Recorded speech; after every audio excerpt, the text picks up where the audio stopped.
Hello प्यारे बच्चों, आज हमने लास्ट क्लास में देखा था क्लास 6 का साइंस का क्यूरियोसिटी का चैप्टर नंबर 5 हमने स्टार्ट किया। The name of the chapter is क्या है? Name of the chapter is measurement of length and motion. तो हमने इसमें लास्ट क्लास में देखा कि कैसे कुछ स्टूडेंट्स हैं वो अपने हैंड स्पेन के थ्रू क्या करते हैं, टेबल को मेजर कर रहे हैं। और वो टेबल जब मेजर कर रहे हैं तो हर किसी का उसमें हैंड स्पेन का जो नंबर आया डिफरेंट आया। तो इससे उनको समझ आया कि क्यों लोग एक स्केल का यूज कर रहे हैं किसी भी चीज को मेजर करने के लिए। और साथ ही साथ हमने इसमें देखा एसआई यूनिट्स और लेंथ की एसआई यूनिट्स हमने देखी विच इज मीटर। नाउ अब यहाँ पे जो ये लड़का है वो कहता है suppose we all measure the length of the table again but this time using a meter scale will our result still be different। अब यहाँ पे ये लड़का कह रहा है कि मान लो जैसे कि हैंड स्पेन के थ्रू जब उन्होंने मेजर किया था तो सबका डिफरेंट आया। तो वो कह रहा है क्या अगर हम कोई स्केल यूज करते हैं तो भी सबका मेजरमेंट डिफरेंट आएगा? देन ये लड़की कहती है no but we should first learn the correct way of using a scale to measure a length. अब वो कहती है नहीं, हर किसी का अब इस मेजरमेंट डिफरेंट नहीं आएगा, सबका मेजरमेंट क्या आना चाहिए, सेम आना चाहिए। लेकिन उससे पहले हमें मेजर करने का सही तरीका पता हो कि कैसे हमें स्केल को यूज करके किसी चीज को मेजर करना है। ठीक है, तो correct way of measuring length, length को मेजर करने का सही तरीका क्या है? For measuring any length we need an appropriate scale. किसी भी चीज को मेजर करने के लिए हमें एक एप्रोप्रिएट स्केल की जरूरत होती है। For example if you want to measure the length of your pencil, मान लो आप अपनी इस पेंसिल का लेंथ फाइंड आउट करना चाहते हैं तो आपको करना क्या है, you may use a 15 centimetre scale. तो जो स्केल आपका ज्योमेट्री बॉक्स में होता है उस स्केल की हेल्प से आप क्या कर सकते हैं, इसको इजीली मेजर कर सकते हैं। Similarly, if the height of a room is to be measured, you may need a meter scale or a measuring tape। और अगर आपको रूम की हाइट अगर मेजर करनी है तो आप उससे तो मेजर नहीं करेंगे 1 2 ऐसे करके, आपको उसके लिए क्या चाहिए, बड़ा स्केल चाहिए, जैसे कि मेटल वाला स्केल या मेजरिंग टेप हो गया। You cannot directly measure the girth of a tree or the size of your chest using a meter scale। लेकिन अगर जैसे वो मेटल रोड से उन्होंने क्या करा था, कपड़े का नाप लिया था, अगर उस मेटल रोड से मैं क्या करूं, एक पेड़ का मुझे अगर इसका कर्व में अगर मुझे इसको मेजर करना है तो क्या हम मेटल रोड यूज कर सकते हैं? नहीं, हमें उसके लिए फ्लेक्सिबल मेजरिंग टेप चाहिए, जैसे कि टेलर यूज कर रहे थे। ठीक है, अगर उनको नाप लेना है तो मेजर टेप को क्या कर सकते हैं, घुमा भी सकते हैं। ठीक है, तो हमें क्या चाहिए होता है उसके लिए मेजरमेंट के flexible measuring tape such as tailor's tape is more suitable while measuring length we need to take care of some points. और लेंथ को अगर हमें मेजर करना है तो उसके लिए हमें कुछ पॉइंट को अपने माइंड में रखना है। तो क्या है, what is the correct way to place the scale, scale को प्लेस करने का सही तरीका क्या है? आइए हम इसमें देखते हैं कि कैसे हम स्केल के थ्रू क्या कर सकते हैं, किसी चीज को कैसे मेजर करना है। जैसे कि आपको यहाँ पे गिवन है दो, आपको इमेज यहाँ पे गिवन है। ठीक है, जो आपके पास में स्केल होगा आप उसके थ्रू देखेंगे तो इसमें 0 से लेकर 15 सेंटीमीटर तक इसमें मेजरमेंट है। तो हमको क्या करना है, इस 0 से स्टार्ट करना है। ठीक है, और जितना भी हमें चाहिए उसके अकॉर्डिंग इसको रखना है। तो यहाँ पे आप देख लोगे ये कैसे रखा हुआ है, एकदम सीधा रखा हुआ, स्ट्रेट है। तो ये क्या है, करेक्ट वे है। और दूसरे में आप देखेंगे उतना ही था, वही है। इसकी यहाँ पे कितनी मेजरमेंट आई, 9.5। और आगे आप देख रहे हैं तो ये थोड़ा सा क्या हो गया, हिल गया है ना। तो इसको मेजर करने का तरीका ये नहीं है, टेढ़ा नहीं करना आपको, आपको इस स्केल को क्या करना है, सीधा रखना है, जैसे कि इसमें रखा गया है। तो method of placing the scale, scale को किस तरह से आपको क्या करना है, रखना है, वो यहाँ पे बताया गया। तो कैसे रखना चाहिए, अगर आपको ये मेजर करना है तो आपको एकदम स्ट्रेट में क्या करना है, स्केल को इसके रखना है। Now what is the correct position of the I while reading the scale. अब हम अगर स्केल को अगर हम रीड कर रहे हैं तो करेक्ट पोजीशन क्या होनी चाहिए आई की। ठीक है, आइए हम देखते हैं।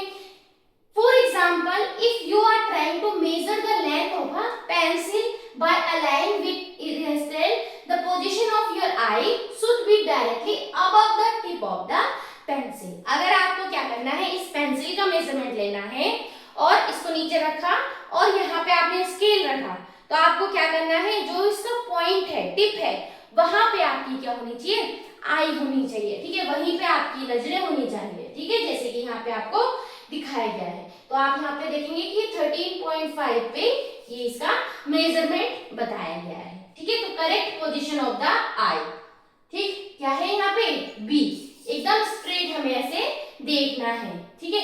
तो पहले हमने देखा कि कैसे हमें स्केल को रखना है, और दूसरा हमने देखा कि हमारी आई की पोजीशन क्या होनी चाहिए। Now how to measure the length if the end of the scale are broken. मान लो अब आपके पास क्या है, एक ऐसा स्केल है जिसका एक एंड थोड़ा सा टूटा हुआ है, जैसे कि आपने देखा था कि स्केल आपका 0 से स्टार्ट हो रहा था, लेकिन यहाँ पे वो 0 वाला पार्ट क्या है, टूटा हुआ है। तो आप क्या करेंगे, इन पॉइंट से नहीं लेंगे, आपको क्या करना है, 1 सेंटीमीटर से आप स्टार्ट करेंगे। कहाँ से स्टार्ट करेंगे, 1 से स्टार्ट करेंगे, ठीक है। तो if the end of the scale are broken और the 0 marking is not clear, it can still be used for measurement. With such a scale, use any other full mark of scale. आपको क्या करना है, once हम start कर रहे हैं, then you must subtract the reading of this mark from the reading of the other end. जैसे कि आप यहाँ पे इसको ऐसे समझेंगे, जैसे कि आप यहाँ पे देख सकते हैं कि इसका जो मेजरमेंट आया, कितना आया, 1 से हम स्टार्ट कर रहे हैं, नॉट फ्रॉम स्टार्टिंग पॉइंट, 0 से स्टार्ट नहीं कर रहे हैं, वी आर स्टार्टिंग फ्रॉम 1, क्योंकि जो हमारा ये वाला पॉइंट है ये टूटा हुआ है या विजिबल नहीं है, तो हमने 1 से इसको लिया। तो जब हमने 1 से इसका मेजरमेंट लिया, तो मेजरमेंट इज 10.4 सेंटीमीटर, 10.4 सेंटीमीटर आया, ठीक है। लेकिन मान लो अगर हम इसको 0 से स्टार्ट करते तो कितना आता, 1, यानी कि 1 सेंटीमीटर यहाँ पे क्या है, कम है। तो हमने क्या करना है, इसमें से 1 सेंटीमीटर को माइनस कर देना है, तो कितना आ जाएगा, 9.4 सेंटीमीटर, ठीक है। तो इतना समझ आया। अगर ब्रोकन है, टूटा हुआ है, तो अगर 1 सेंटीमीटर का गैप है तो 1 माइनस कर देंगे। मान लो अगर ये 2 से टूटा हुआ था, हम 2 से अगर इसका नाप लेते, ठीक है, 2 से लेते तो कितना आता, 11.4 आता, ठीक है। तो अगर 2 तो क्या करते, फिर 2 इसमें माइनस करते तो कितना आ जाता, 9.4 आ जाता, है ना, सॉरी 2 सेंटीमीटर करते,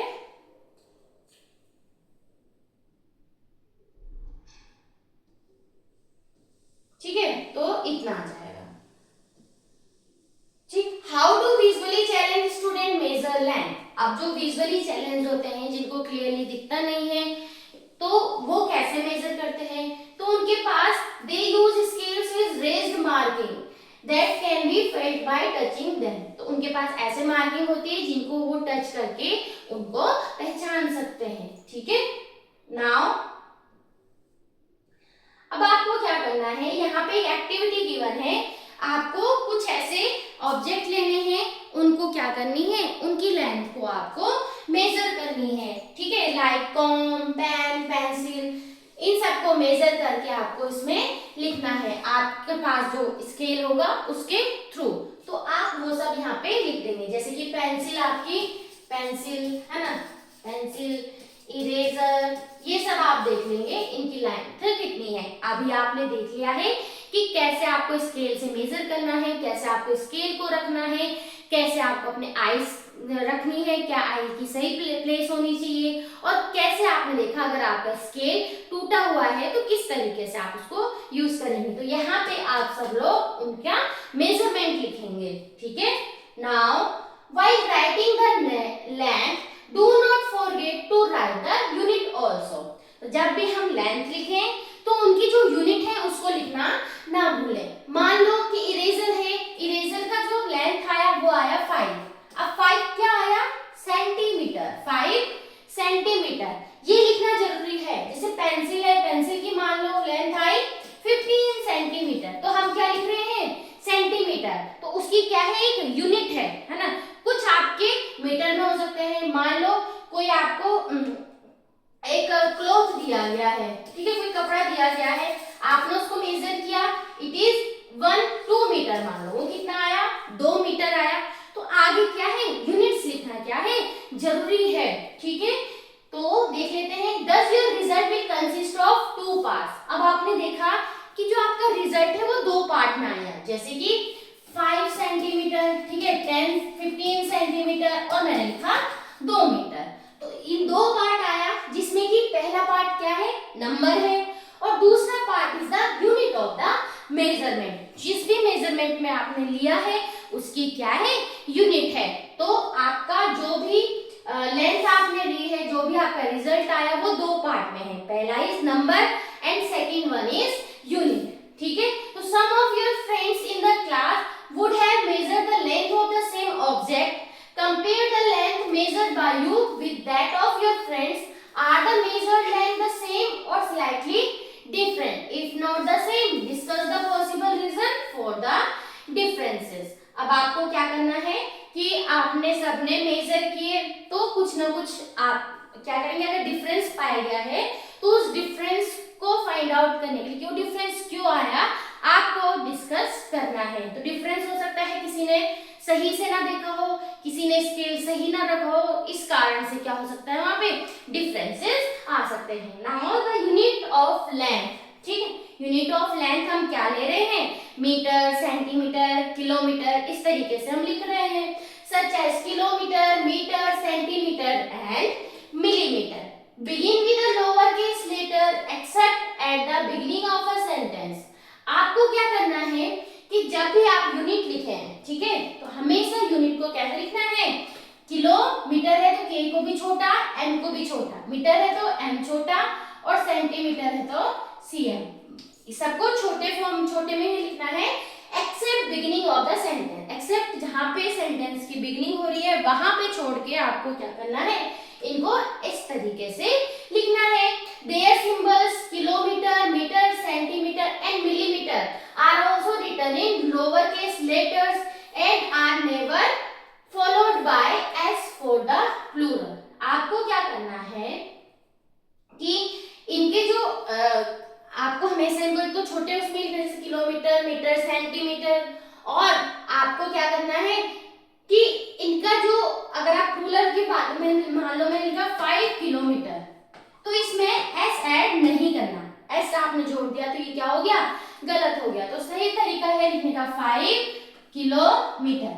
और इसमें भी देख लेते हैं कि note that a full stop is not written after the symbol except at the end of the sentence. मान लो आपने नॉर्मल अगर इतना लिख रहे हैं कि 5 किलोमीटर, तो आपको क्या करना है, फुल स्टॉप यहाँ पे नहीं लगाना है। हाँ, अगर सेंटेंस है कोई तो फुल स्टॉप लग सकता है, लेकिन अगर नॉर्मल अगर हम लिख रहे हैं तो इसके बाद में आपको फुल स्टॉप नहीं लगाना है, ठीक है। तो while writing the length always leave a space between the number and the unit. तो जब भी आपको लेंथ लिखनी है तो आपको क्या करना है, नंबर और यूनिट के बीच में आपको गैप देना है। जैसे कि मान लो मैंने लिखा 5 किलोमीटर, तो दिस इज रॉन्ग, ओके।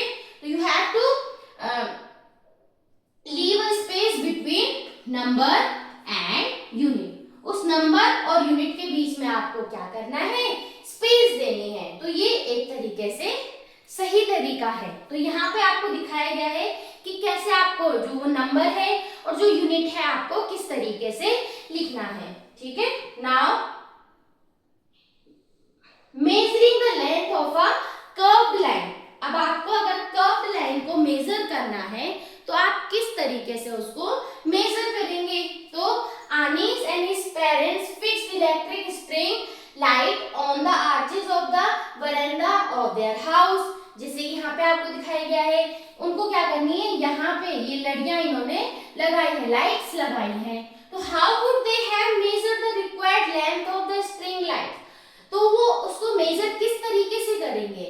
तो in the case of curve line measurement can be made with the help of a flexible measuring tape और by using a thread as shown.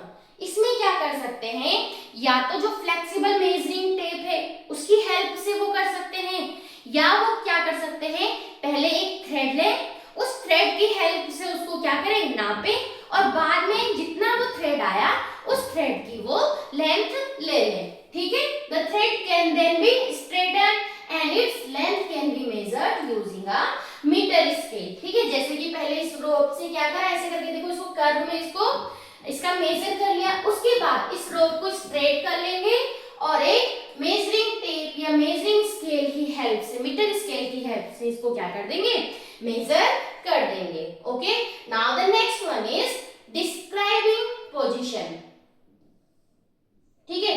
तो पोजीशन है, डिस्क्राइबिंग पोजीशन, इस topic को हम बाद में देखेंगे। तो अभी तक हमने देखा कि कैसे हमें क्या है, किसी चीज को मेजर करने के लिए स्केल को सही रखने का तरीका क्या है, हमारी आई का सही पोजीशन कैसे होना चाहिए, और साथ ही साथ हमने देखा कि कैसे कर्व्ड वाले सरफेस को हम कैसे मेजर कर सकते हैं। बाकी हम देखेंगे कि नेक्स्ट टॉपिक है डिस्क्राइबिंग पोजीशन, रेफरेंस पॉइंट, ये सब हम देखेंगे नेक्स्ट वीडियो में। तब तक के लिए आप इसको समझें, और अगर वीडियो अच्छी लगे please like, share and subscribe. नमस्कार और बाय बाय।